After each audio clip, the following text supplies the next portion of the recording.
Assalamualaikum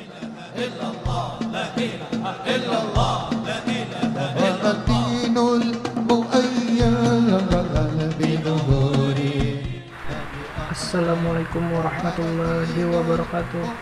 Alhamdulillahirabbil alamin wassalatu wassalam ala isrofil anbiya'i wal mursalin wa ala alihi washabihi ajma'in amma ba'du.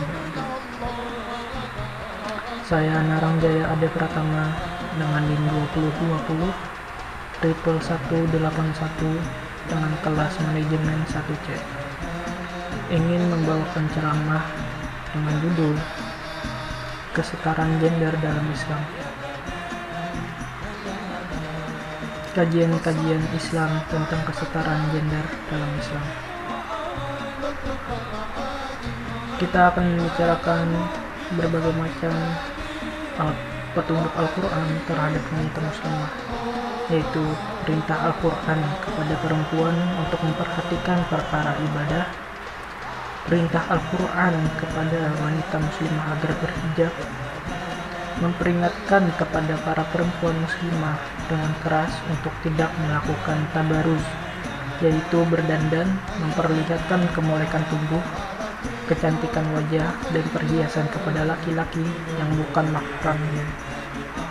Tidak duduk bersama lelaki dengan dalam satu majelis tanpa hijab. Agar seseorang wanita muslimah apabila mempunyai keperluan untuk berbicara dengan para lelaki atau seorang lelaki, hendaklah berbicara dengan pembicaraan yang sewajarnya, tidak melemah lembutkan pembicaraan sehingga bisa menjadi sasaran lelaki yang berkeinginan buruk kepada perempuan tersebut. Hendaknya selalu berada di rumah dan tidak keluar dari rumah kecuali untuk sebab keperluan sangat mendesak. Al-Quran memperingatkan dengan keras kepada perempuan yang kalau dalam keadaan terpaksa dia harus keluar rumah, maka jangan sampai keadaan perempuan tersebut membuat dia ditoleh oleh pandangan para lelaki atau menjadi pusat perhatian para lelaki. Dan yang terakhir, menundukkan pandangan dan menjaga kemaluan, dan ini saling berkaitan satu dengan yang lain. Siapa yang menundukkan pandangan, tidak meluaskan pandangannya kepada hal-hal yang diharamkan, baik laki-laki atau wanita muslimah, maka baik laki-laki atau wanita muslimah, maka dia pasti akan terjaga kemaluannya. Kesetaraan gender dalam Islam.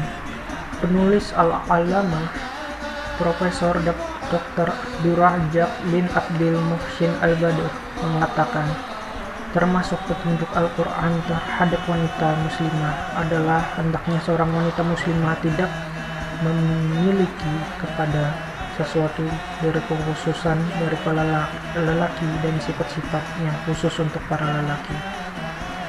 Jadi tidak diperbolehkan seorang wanita muslimah mereka untuk ingin seperti lelaki, baik itu di dalam perkara sosial maupun di dalam perkara ibadah.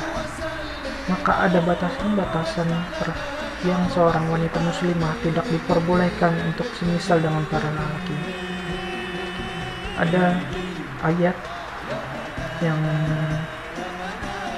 mendukung untuk wanita muslimah tidak menjadi para lelaki, yaitu surat An-Nisa ayat 34 yang begini, Arizalu wa'muna ala nisa ibima badillahu ba'dahum ala ba'di wa bima anfaku awlihim fasilatu kamilatun hafizul bil ghaib bima hafizallah wallati tahtun nasyuzunna fa'izunna wa berzunna fil maji wadribuhum fa in tanakum fala tabgu ilaihina sabila innallaha kana aliyan kabir, yang artinya kaum laki-laki itu adalah pemimpin bagi kaum wanita oleh karena Allah telah melebihkan kebahagiaan mereka lelaki atas kebahagiaan yang lain, yaitu wanita. Dan karena mereka lelaki telah menafkahkan sebagian dari harta mereka, sebab itu Maka wanita yang soleh ialah yang taat kepada Allah, lagi memelihara diri ketika suaminya tidak boleh, oleh karena Allah telah memelihara mereka.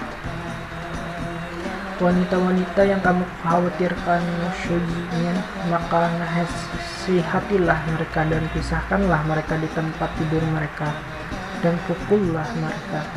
Kemudian jika mereka menyakitimu, maka janganlah kamu cari-cari jalan yang menyusahkan. Sesungguhnya Allah Maha Tinggi lagi Maha Besar.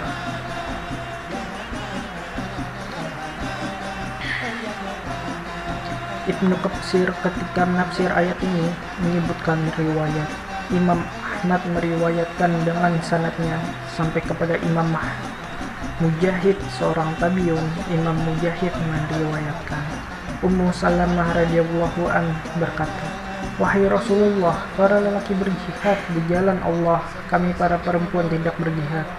Ini maksudnya, jangan iri hati antara lelaki-lelaki dengan perempuan di dalam syariat Islam, karena Allah Subhanahu wa Ta'ala telah mengatur dengan sebaik-baiknya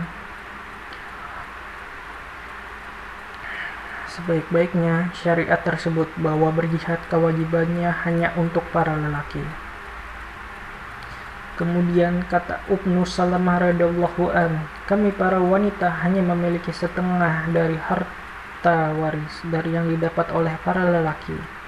Sebagaimana dalam surat An-Nisa Allah Subhanahu wa Ta'ala berfirman, "Lizakari mislu hattal unsayayn." Seorang lelaki memiliki dua bagian yang dimiliki oleh para perempuan. Ini yang ditanyakan oleh Ummu Salamah radhiyallahu anha. Maka kemudian turunlah ayat ini, "Wala tatamannau maffadallahu bihi ba'dakum ala ba'di." Yang artinya, janganlah kalian iri hati terhadap apa yang dikaruniakan oleh Allah kepada sebagian kalian lebih banyak dari sebagian yang lain. Ya, dari sini kita ambil pelajaran bahwasanya laki-laki tidak boleh disamakan dengan perempuan.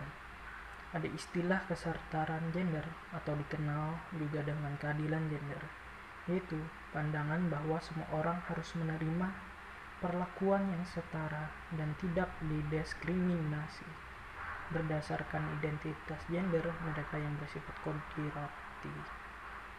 Kesetaraan gender ini dalam beberapa hal tidak dibenarkan. Di poin selanjutnya, Islam menganut kesetaraan gender dalam beberapa hal, tapi dalam beberapa hal tidak dibenarkan dalam Islam.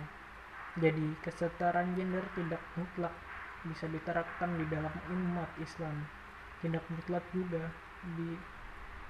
bisa ditinggalkan, karena ada kesetaraan gender yang sama antara lelaki dan perempuan, yaitu identitas gender mereka yang bersifat konspiratif ini bisa ada kesamaan. Misalnya nanti disebutkan tentang iman, amal soleh diganjar, disiksa, dan semisalnya. Dengan ini saya tutup ceramah tentang kesetaraan gender. Subhanakallahumma wa bihamdika asyhadu an la ilaha illa anta astaghfiruka wa atubu ilaik. Wassalamualaikum warahmatullahi wabarakatuh.